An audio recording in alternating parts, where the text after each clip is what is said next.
తులారాశి.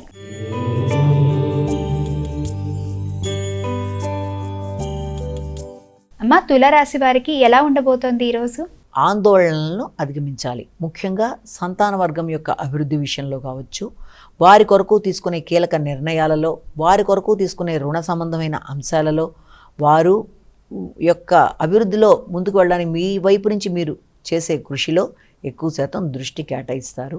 వృత్తిపరమైన విషయాలలో కూడా కొంత ఒత్తిడి అనేది అధికంగా ఉండే అవకాశం ఉంది. అటు సంతానం, ఇటు వృత్తి, వీటికి సంబంధించిన విషయాలలో ఒత్తిడిని అధిగమించే దిశగా ప్రయత్నాలు చేయాలి. అధిక శ్రమతో పనులు సాధించడానికి, నైపుణ్యాలు పెంపొందించుకోవడానికి తీవ్రస్థాయిలో కృషి చేస్తారు. శ్రమకి తగిన గుర్తింపు, గౌరవం విషయంలో ఎక్కువ శాతం దృష్టి కేటాయిస్తారు. అయినప్పటికీ వృత్తి వ్యాపారాల విషయాల్లో, సంతాన వర్గం అభివృద్ధి విషయంలో నూతన వ్యక్తులతో కలిపి నిర్ణయాలు తీసుకునే ముందు కొంత ప్రశాంతంగా ఆలోచించి ఆచితూచి నిర్ణయాలు తీసుకోవాలి. వృశ్చిక రాశి.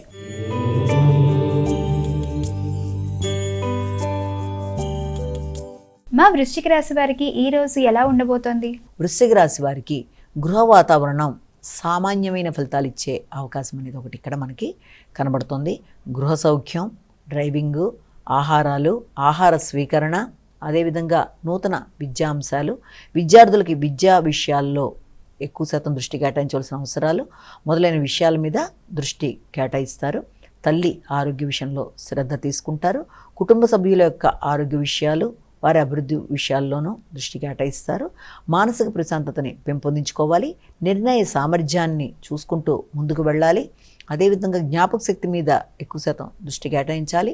ఆలోచనలని సద్వినియోగపరుచుకునే దిశగా ప్రయత్నాలు లాంటివి చేస్తూ ముందుకు వెళ్ళాలి. ధనుస్సు రాశి.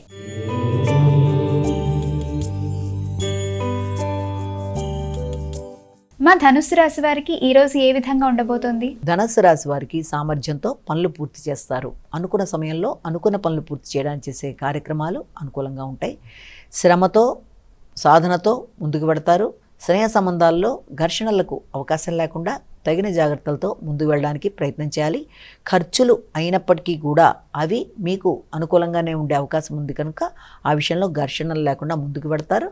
ముఖ్యంగా గృహ సంబంధమైన విషయాలు కావచ్చు, దూర ప్రయాణాలు, పెద్దల ఆరోగ్యం, ఆధ్యాత్మిక ఆలోచనలు, ఆధ్యాత్మిక దూర ప్రయాణాలు మొదలైనవి చేసే అవకాశం ఉండే సమయంగా కూడా దీన్ని భావించవచ్చు.